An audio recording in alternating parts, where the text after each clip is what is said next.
Irmãos, esse texto aqui, ele nos fala de uma igreja saudável. Uma igreja que tinha pouco tempo acabado de surgir, não fazia muito tempo.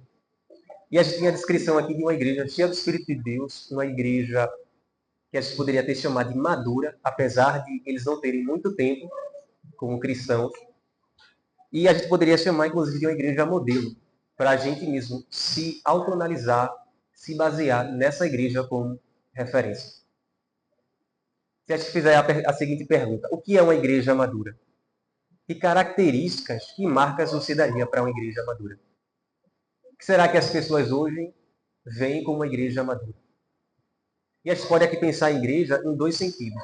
No conjunto, no corpo total de membros que fazem parte de uma igreja, mas a gente também pode ler esse texto se avaliando como indivíduos que fazem parte dessa igreja. Esse texto aqui ele demonstra marcas, ele nos dá características. A gente pode analisar uma igreja em geral para ver se ela tem essas características, mas a gente também pode se avaliar pessoalmente se eu tenho essas características que o texto aqui apresenta de uma igreja cheia do Espírito Santo, de uma igreja madura. E o que eu gostaria de fazer hoje com os irmãos é meditar nesse texto e a gente observar algumas marcas dessa igreja, do livro de Atos, uma igreja poderosa, a igreja que vai impactar esse mundo romano, virar ele de cabeça para baixo, evangelizar nações, países diversos que os romanos juntaram. E eu gostaria de ver com os irmãos justamente isso.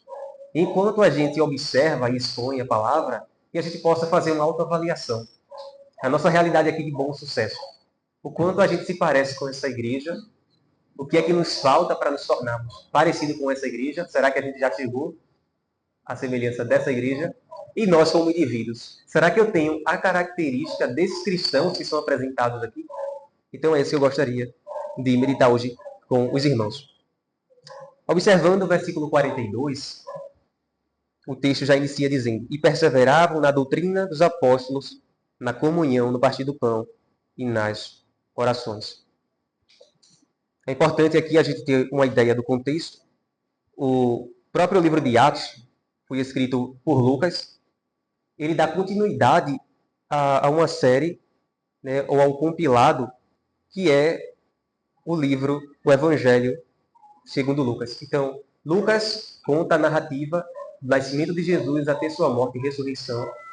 Ele escreve esse livro, o Evangelho, diretamente para alguém chamado Teófilo, provavelmente algum homem de posses, algum gentio que se converteu ao cristianismo, e ele pediu a Lucas para que relatasse como foi que surgiu, quando foi que Jesus nasceu, como é que funcionou o ministério dele, e como foi que a igreja surgiu.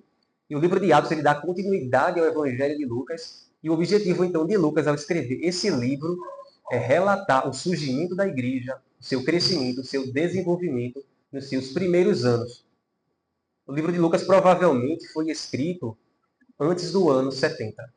Alguns estudiosos querem dizer que Lucas escreveu cerca de 100 anos depois de Cristo. Mas a gente tem algumas evidências que apontam para o fato de que Lucas ele foi escrito antes do ano 70. Quais são essas evidências? Primeiro, se Lucas tivesse escrito esse livro depois do ano 70, depois de Cristo, provavelmente ele faria referência ou citaria três coisas que aconteceram na história. Primeiro, ele faria referência à destruição do Templo de Jerusalém pelo general Tito, que aconteceu justamente no ano 70, mas Lucas não menciona isso.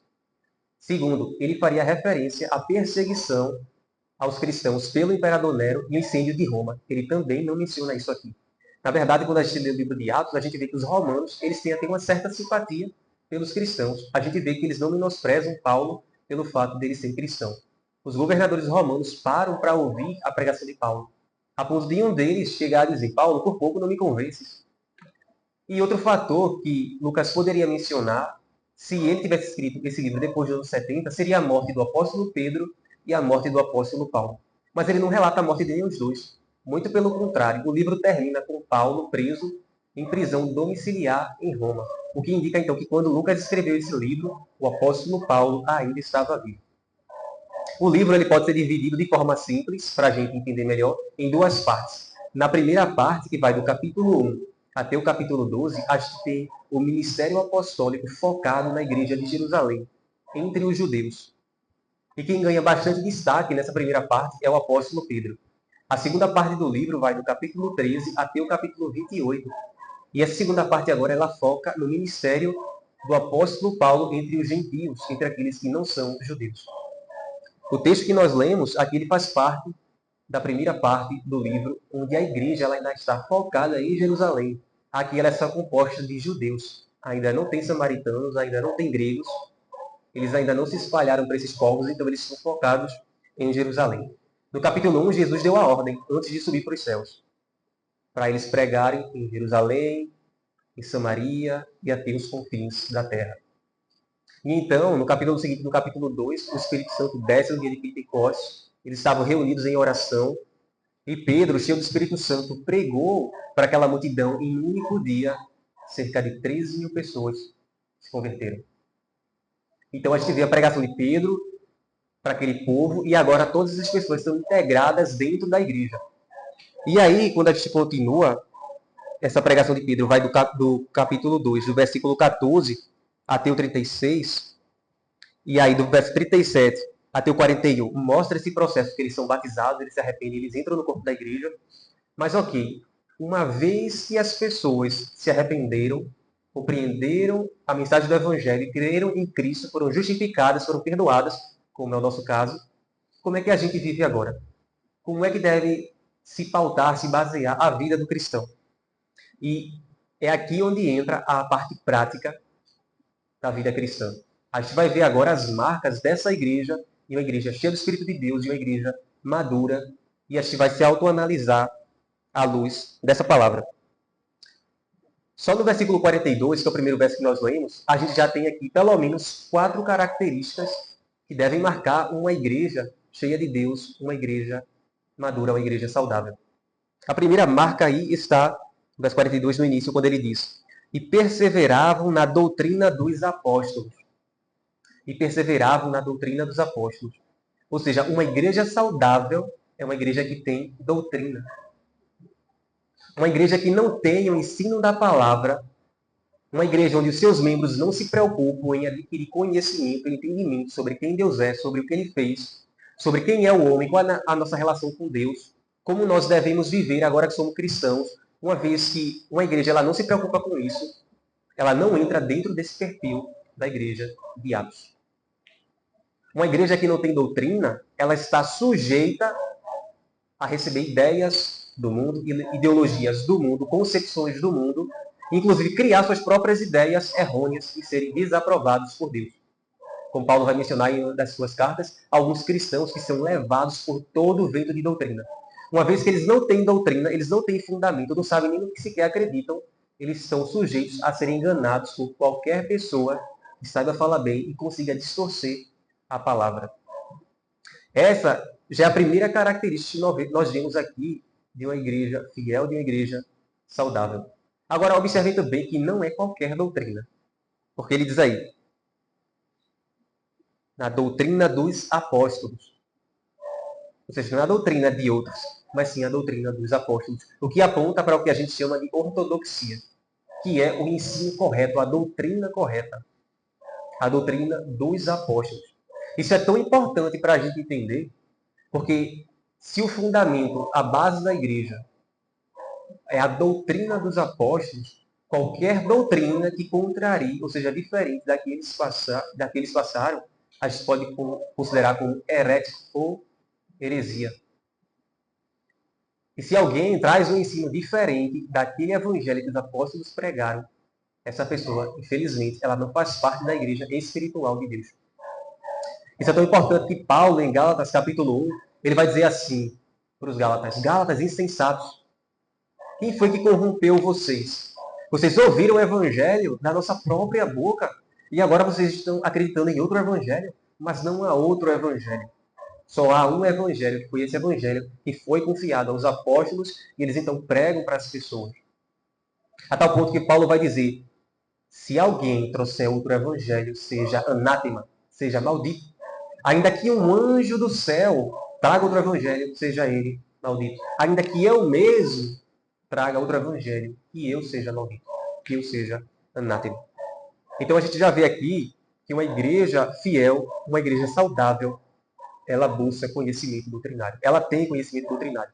Mas é interessante também observar essa palavra aí, que diz, e perseveravam. Esse verbo perseverar lembra o quê? Lembra quando Jesus diz, aquele que perseverar até o fim será salvo. A ideia de perseverar é você ficar firme em algo. É você não abandonar o seu caminho, é você não desistir. Essa é a ideia que perseverar traz.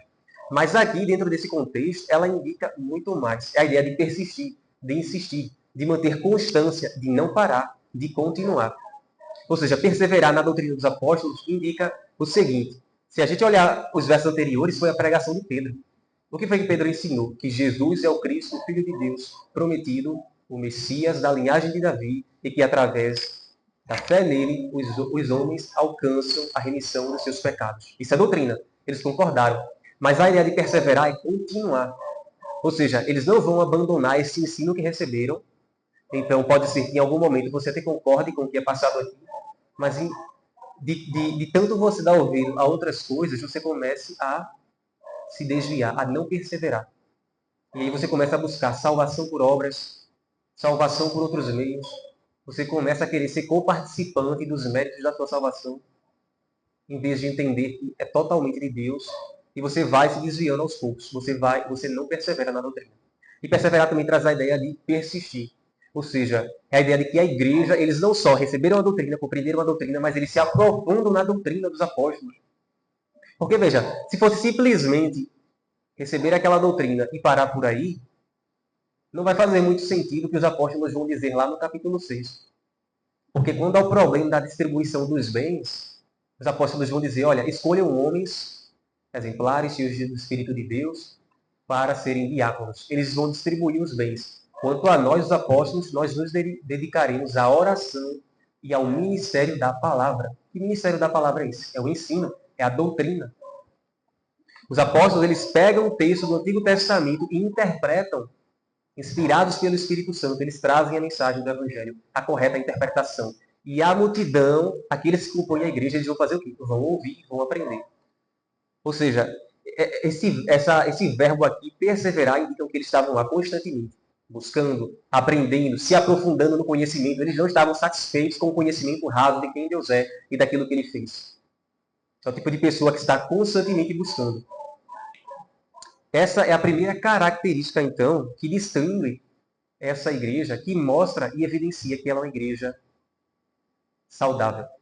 Mas não para por aí.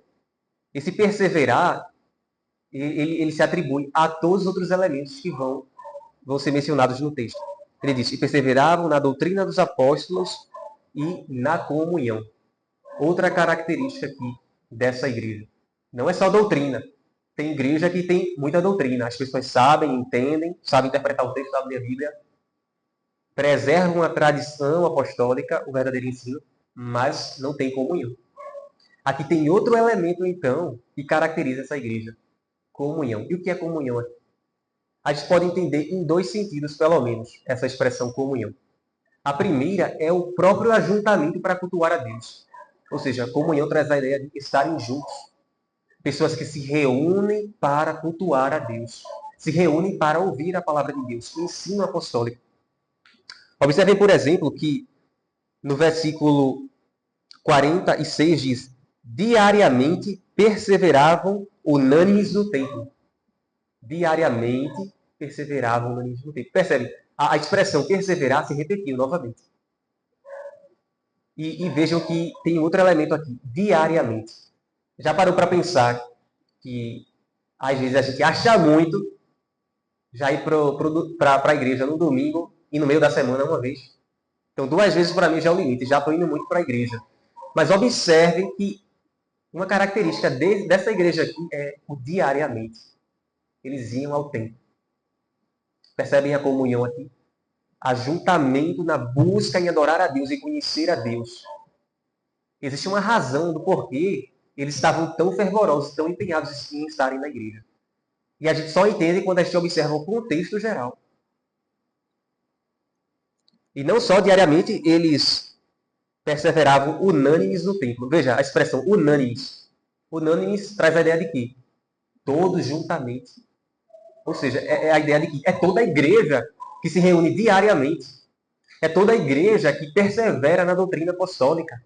É toda a igreja que persevera na comunhão, não uma parcela aqui e outra ali. E aí, quando a gente começa a utilizar essa igreja como modelo e compara com as nossas que nós temos hoje em dia, a gente percebe que já não bate tanto.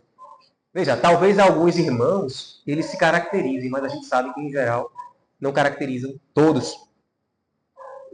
Diariamente perseveravam unânimes no templo. Agora, o templo era o lugar dos judeus adorarem. Eles eram cristãos, porque eles estavam indo para o templo. Porque a gente já viu que era uma igreja formada principalmente de judeus convertidos à fé em Cristo. Então eles iam para o templo. Mas vejam, não parava no templo. E aqui é onde eu entro ou trago o segundo elemento de comunhão. Comunhão não é simplesmente para a igreja. Porque você pode estar na igreja e não falar com ninguém. Você pode estar na igreja e não se bater com ninguém, e não se dar bem com ninguém. Então a comunhão aqui ela tem outro sentido ainda mais profundo. Não é simplesmente estar no ajuntamento solene. Porque vejam aí que no verso 46 não só diz que eles perseveravam unânimes em ir ao templo, mas diz também partiam pão de casa em casa e tomavam as suas refeições com alegria e singeleza de coração. Partiam pão de casa em casa. E eles tomavam as suas refeições com alegria e singeleza de coração. Então percebam aqui, não é só o templo, não parou no templo, é de casa em casa. E observe o termo refeição. É a ideia de que eles comem junto. Sabe a família quando se reúne no domingo na casa da avó e está toda a família ali comendo? E tem aquele ambiente ali familiar, alegre, todo mundo conversando. Essa é a ideia que o texto passa aqui. Não, a comunhão ela não se limita à igreja, ela vai para fora da igreja. Ela vai nas casas. E ali é uma comunhão genuína entre esses irmãos. É de fato uma família. Então percebam aqui a profundidade ou essa característica dessa igreja. Tem muito mais aqui que o texto mostra, como por exemplo, se a gente observar o versículo 44, diz: todos que creram estavam juntos e tinham tudo em comum. Todos estavam juntos. Não tem grupinho. Não tem gente excluída. É todos. Unânimes. Eles estavam juntos. A ideia é o quê? De que não fica ninguém excluído, ninguém está separado. Todos são incluídos, fazem parte desse corpo. Mas ainda mais, o verso 45 diz: vendiam as suas propriedades e bens, distribuindo o produto entre todos, à medida que alguém tinha necessidade. Percebe como essa comunhão se expressa no socorro mútuo, no cuidado mútuo de um para com o outro. Ninguém é excluído, eles cultuam juntamente no templo, vão de casa em casa, tem aquele momento de refeição junto, onde eles conversam, se alegram em Deus. Mas não só isso, até os bens que eles têm, eles partilham uns com os outros. Eles não se limitam a simplesmente uma adoração externa, a uma comunhão aparente. Às vezes a gente tem até algumas músicas, né, que a gente canta, meu querido irmão, aí no final do culto nem olha para a cara do outro. Quero nem saber como é que ele está. Vai para lá. Mas vejam, aqui é o cuidado mútuo. Se alguém tiver precisando de alguma coisa, o conjunto do grupo vai socorrer. Ninguém vai permitir que aquele membro ele fique naquela situação de dificuldade. Então a gente vê aí doutrina, comunhão, e agora tem mais dois elementos que o verso 42 traz. Ele diz, no partir do pão. E o partir do pão aqui é muito provável que seja uma referência à ceia. Porque a gente acabou de ver no verso 43 que ele se refere a refeições. Então, refeição traz a ideia desse jantar, onde eles conversam, eles dialogam, eles aprofundam os laços de relacionamento. A gente sabe que na cultura do Oriente, você comer com uma pessoa é um grande gesto de que você considera ela e que você respeita ela. Então, só o fato deles estarem comendo juntos na casa dos outros inclui essa consideração. E pense que tinha gente pobre, tinha gente rica, tinha até escravo. Ou seja, todos eram tratados igualmente. Isso é comunhão. E esse partir do pão aqui é, com certeza, uma referência à ceia do Senhor. O Senhor Jesus ordenou a ceia e que fosse feita e comemorada em lembrança dele.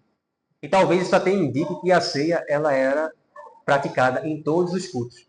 A gente às vezes só pratica uma vez no mês ou 2 vezes no mês, mas o mais provável é que na igreja primitiva todo culto era ceia, porque todo culto devia se lembrar daquilo que Cristo fez por nós. E essa ceia ela era praticada juntamente com o jantar. Quando a gente lê lá em Coríntios, a gente lembra, né, que alguns comiam tanto que não sobrava nem para os outros. E alguns até ficavam embriagados com o vinho. Por causa dessa desordem, foi aí que a igreja começou a cortar esses momentos de refeição. E aí ficou esse momento mais litúrgico, mais simbólico. Mas na época não era assim. E a ceia, juntamente com outro elemento que é mencionado, e nas orações. Observem que ceia e oração eles estão ligados a um elemento são elementos de culto. De culto. Enquanto a doutrina está ligada à busca de conhecimento, ao aprendizado, a comunhão está na nossa relação com o próximo, com os nossos irmãos, a ceia e a oração ela já é um relacionamento mais vertical. É a nossa relação direta com Deus. O que está indicando que aqui não é simplesmente um clube social, como algumas igrejas são. Promovem entretenimento, todo mundo está bem, todo mundo é alegre, todo mundo é feliz, mas eles não cultivam relacionamento com Deus. Então, outra característica que marca essa igreja aqui é um zelo, é um amor por Deus, a ponto de que a oração é algo comum na vida deles. Não é algo secundário, não é algo enfadonho. É algo que eles praticam, eles perseveram na oração. Eles insistem, eles crescem espiritualmente em oração. Quando a gente olha para o início do capítulo 2, a gente vê que o Espírito Santo, quando ele desce, os irmãos estavam fazendo o quê? Estavam orando. Quando eles vão escolher os diáconos, oração. Quando eles vão escolher aquele que vai substituir Judas, oração. Antes de enviar Paulo e Barnabé para se tornarem missionários, oração. Quando eles foram ameaçados pelos líderes dos judeus para não pregarem o evangelho, o que é que eles fizeram? Reuniram-se de forma unânime em oração. Então, a oração é uma das marcas da igreja. Já dizia Hernandes, uma igreja que não ora é morta.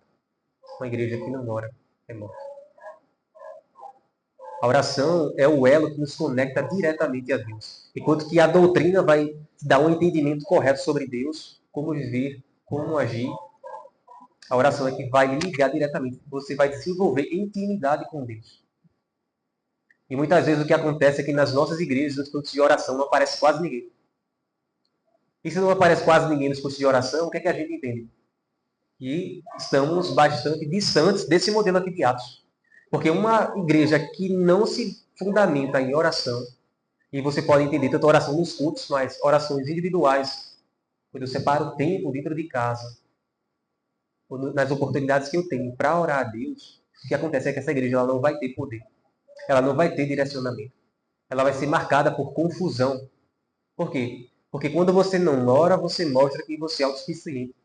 Que você não precisa do direcionamento de Deus para agir. Que você se considera capaz de solucionar e resolver seus próprios problemas por si mesmo. Então a gente vê aqui doutrina, a gente vê comunhão, a gente vê oração e o partir do pão. Então esses são elementos que já são fortes numa igreja e que a gente deve olhar para a gente mesmo e dizer, certo, o quanto eu tenho me dedicado a isso. Mas além disso, há algumas características internas de transformação. Ou seja, não é simplesmente coisas externas, mas são características internas que marcam essa igreja. E pelo menos 3 aqui nós podemos enxergar nesse texto. A primeira está aí no verso 43, quando ele diz: em cada alma havia temor. Havia temor. Essa palavra aqui, no grego, é a mesma palavra que vem fobia, medo. Em cada alma havia temor. Só que aqui temor não é no sentido de ter medo de Deus, mas é ao se deparar com a realidade de Deus e de quem Ele é, eles são tomados de extrema reverência por Deus. Eles não brincam com as coisas de Deus, eles levam Deus a sério. Cada alma, veja, cada alma. Alguns até chegam a dizer que cada alma aqui pode até incluir descrentes. Ou seja, até os incrédulos que não faziam parte da igreja, quando olhavam para esses cristãos e o que Deus estava fazendo por meio deles, diziam: esse Deus é poderoso. Embora eles mesmos não fizessem parte da igreja.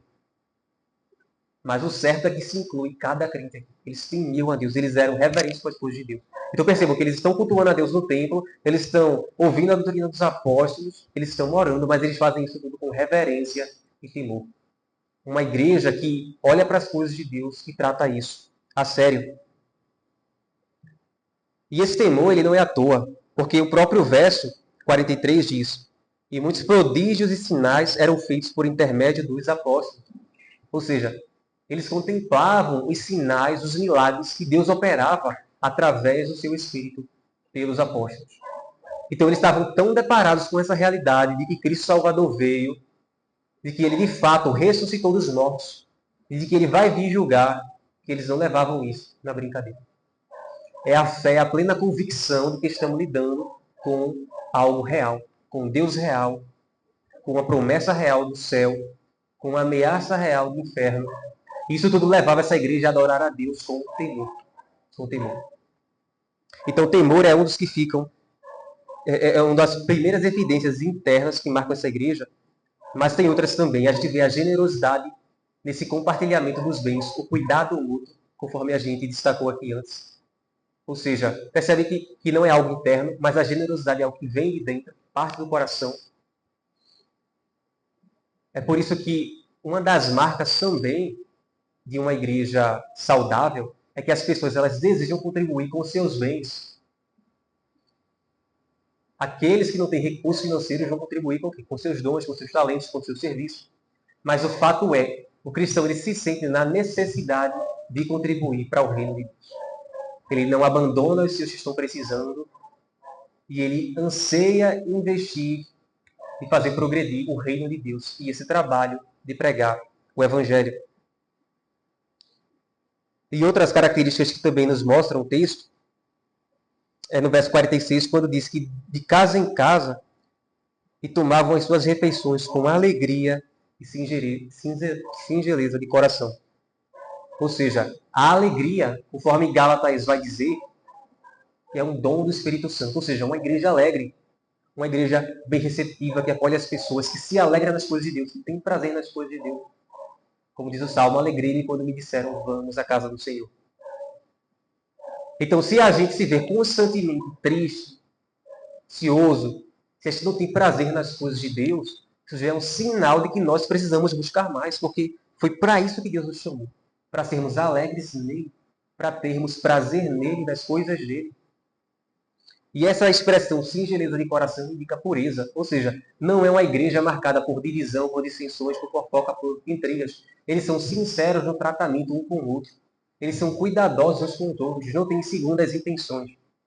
E a ideia de singeleza de coração não é uma pessoa inocente, boba. Isso não anula a prudência, não anula a maturidade. Mas é a ideia de que eles são sinceros uns com os outros. Eles buscam a Deus sinceramente, eles cuidam uns dos outros sinceramente. É uma comunhão real. Como o apóstolo João vai dizer na sua primeira epístola, que o amor não seja fingido, que o amor não seja de boca.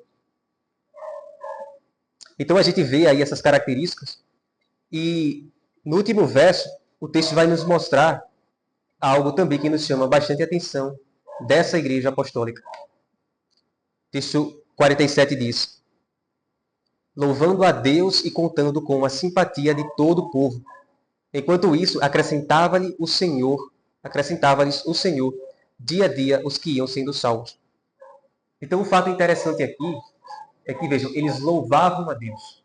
Ou seja, esse culto, essa reunião, esse ajuntamento deles, seja de casa em casa, seja nos templos, sempre tinha como finalidade, ou como uma das marcas, louvar a Deus.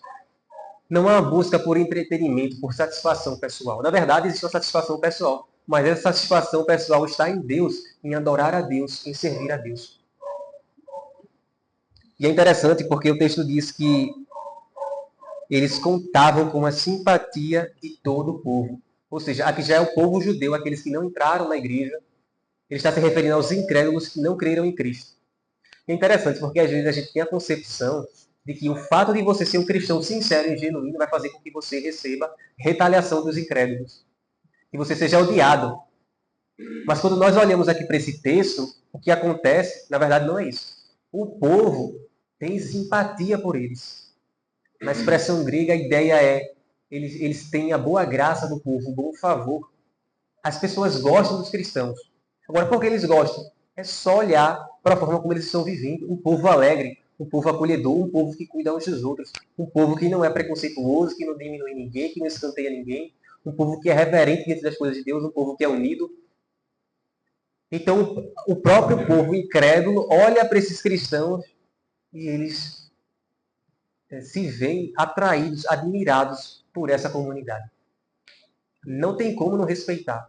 Ora, e aqueles que não gostam, aqueles que se opõem? A gente vê no texto que são minorias, que são justamente os que têm autoridade, os líderes religiosos. São esses que se voltam, mas o próprio povo tem admiração. Olha que interessante, quando nós olhamos para o capítulo 5,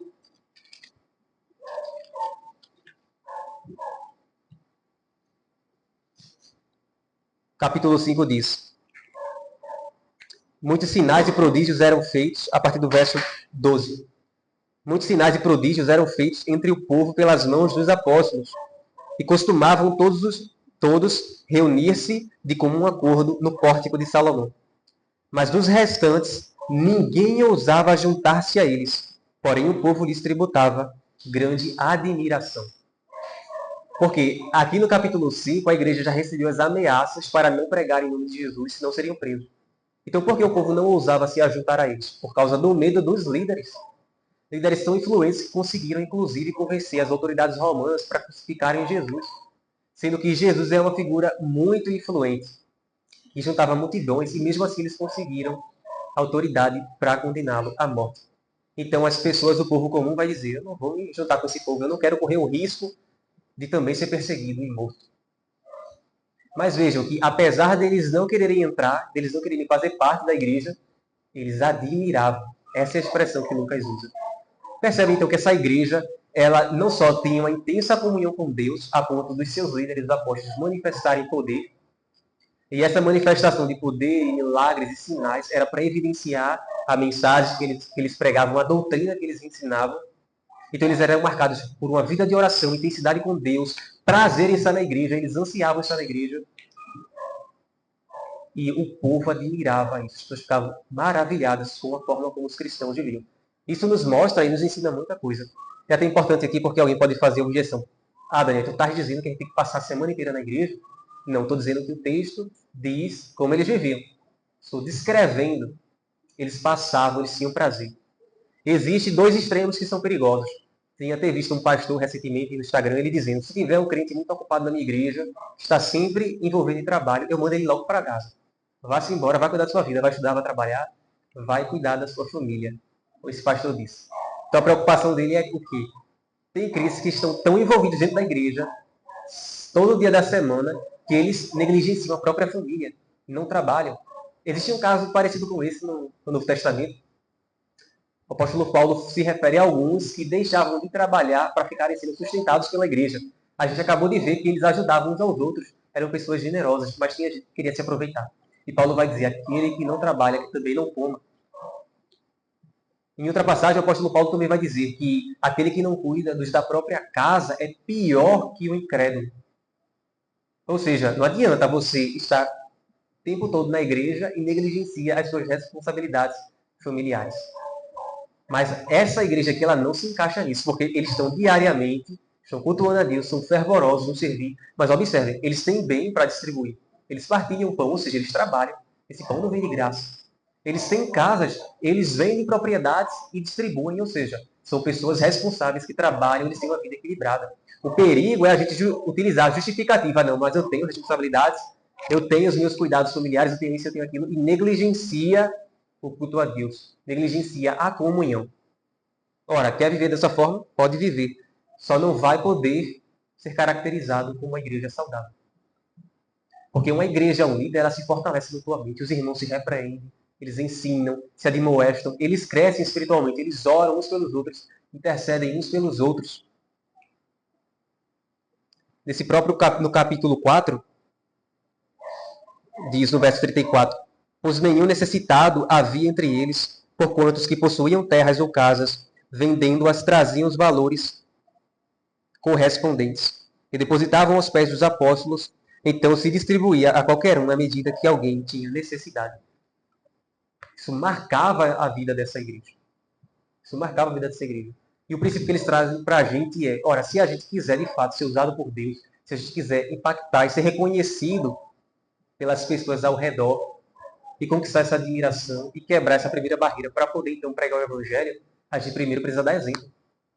E as pessoas de fora, elas reparam nisso, principalmente com crente. Qualquer erro que a gente comete, eles dizem logo, né? Tu não é crente? Por que está fazendo isso? Quando a gente é desleixado com a própria vida de igreja, eles reparam e eles julgam mesmo. Porque eles entendem que quando a gente fala de coisas elevadas como Deus, o evangelho e a vida eterna, eles esperam coerência da nossa parte. Então a gente vê aqui, meus irmãos, que nós devemos olhar para a nossa própria realidade e ver como é que está a nossa situação diante desse modelo. O quão próximo a gente está, em nós individualmente. Nós temos perseverado na doutrina, nós temos buscado aprender, crescer, nos aprofundar no conhecimento de Deus. Nós temos perseverado na oração, temos orado. Nós temos perseverado na comunhão. Digo, não simplesmente nos cultos, mas no cuidado uns com os outros, na simpatia, no respeito, no cuidado com o irmão. Nós temos vivido essa alegria, essa singeleza de coração que o texto fala. Temos tido esse temor por Deus, sendo reverente às coisas de Deus. Temos louvado a Deus. Temos dado bom testemunho aos nossos vizinhos, às pessoas que estão ao nosso redor. Elas têm visto Cristo em nós. É isso que esse texto ele nos convida a fazer, a refletir e a nos moldar a essas verdades. E por último, o texto termina dizendo: acrescentava-lhes o Senhor dia a dia os que iam sendo salvos. Muitos procuram métodos de crescimento de igreja. Veja, a gente aqui é um ponto de pregação. Nosso objetivo é pregar o evangelho para que pessoas venham. E um dos riscos que a gente corre ao querer crescer rapidamente é utilizar formas pragmáticas. Como é que a gente pode atrair as pessoas? Vamos fazer um evento tal, vamos fazer algum entretenimento que atrai os jovens, vamos pregar prosperidade e bênção para os aflitos, para os pobres. Vamos atrair pessoas, precisamos encher a igreja, senão não vai dar certo. Isso se chama pragmatismo. Essa igreja não está nem um pouco preocupada com isso. Eles vivem o evangelho, eles vivem Cristo, eles cuidam dos outros, eles amam uns aos outros, eles pregam a palavra fielmente, eles dão um bom testemunho e naturalmente o Senhor acrescenta aos que vão sendo salvos. Não somos nós que salvamos ninguém, não somos nós que construímos igreja. A igreja é de Cristo. Ele morreu pelos seus eleitos, ele chama seus eleitos, ele converte seus eleitos, ele sustenta seus eleitos, ele que os salva. Não somos nós. Então, quando nós queremos, por alguma razão, converter as pessoas à força, utilizar desses métodos para atrair elas, simplesmente para dizer para os outros: eu evangelizei tantos, eu converti tantos, eu enchi a minha igreja. Isso é vaidade, isso é orgulho.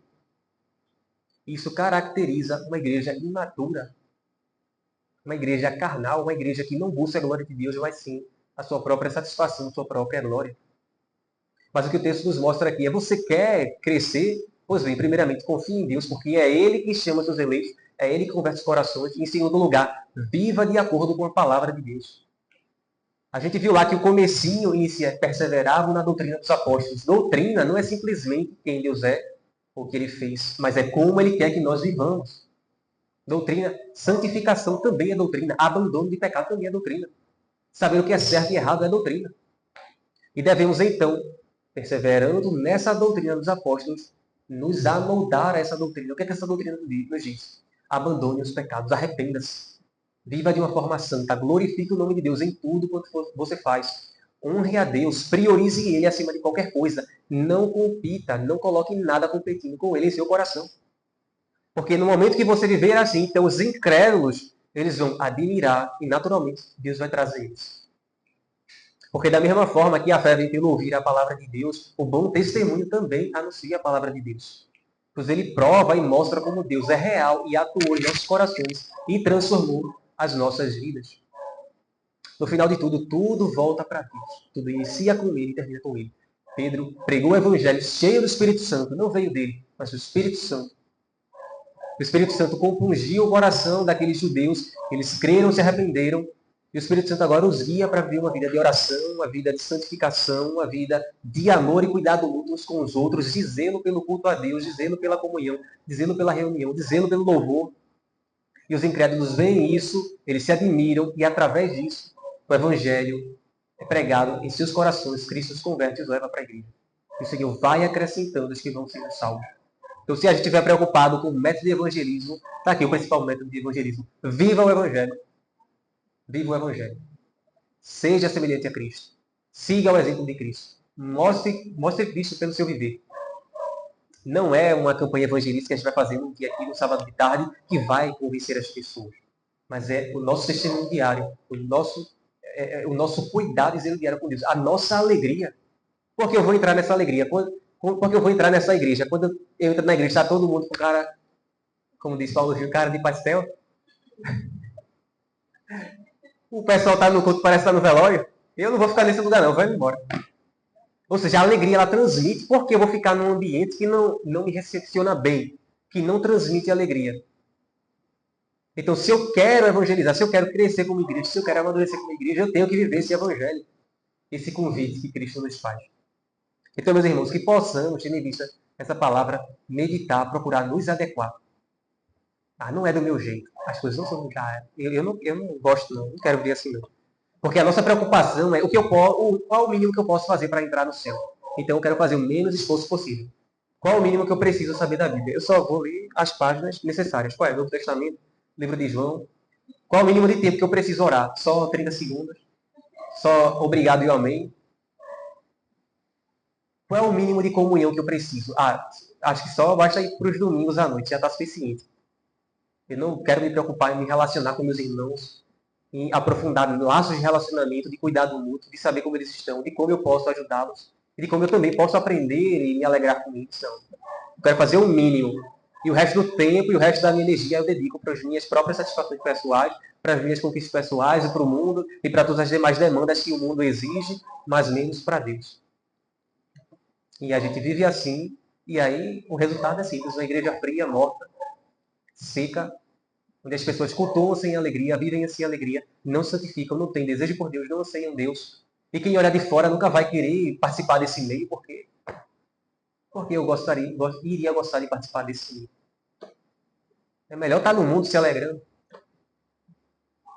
Então, meus irmãos, possamos meditar, que Deus aplique em nós essa palavra, que a gente mesmo se molde e procure se avaliar dentro disso que Cristo nos tem nos chamado. Se quisermos crescer como igreja, devemos crescer primeiramente como indivíduos, honrando a Deus, nos santificando, nos amoldando sua palavra, pedindo graça a Ele para que Ele nos conceda esse dom. Amém, meus irmãos? Amém. Vamos orar. Senhor Deus, nós te damos graça, Pai, pela tua bondade. Que essa tua palavra, Deus, seja fincada em nossos corações. Que o Senhor bata, ó Pai, em nossas mentes e nossos corações, como um martelo, fincando, ó Pai, esses pregos da tua palavra em nossos corações e em nossa mente. Que não sejamos, ó Pai, negligentes com o chamado que o Senhor nos deu. A vida cristã, ó Pai, é um desafio, mas ela redunda, ó Pai, em alegria por causa do Teu Espírito que habita em nós. Possamos, Pai, ter prazer nas coisas de Deus, ansiar pelas coisas de Deus, e buscar, ó Deus, em tempo oportuno. Muitos se enganam, ó Pai, enganam-se a si mesmos, achando que, por simplesmente fazerem formas externas de adoração, já estão te agradando. Mas o Senhor olha muito mais profundamente. O Senhor olha para o nosso coração, para as nossas intenções, ó Pai. Se de fato nós temos prazer ou não no Senhor, na Tua lei, na Tua igreja, no Teu povo. Assim, ó Deus, que o Senhor abençoe cada um de nós, em nome de Jesus. Amém. Nesse momento, convido o grupo de louvor para nos dirigir mais um. Os irmãos podem ficar em pé.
Aqueles que habitam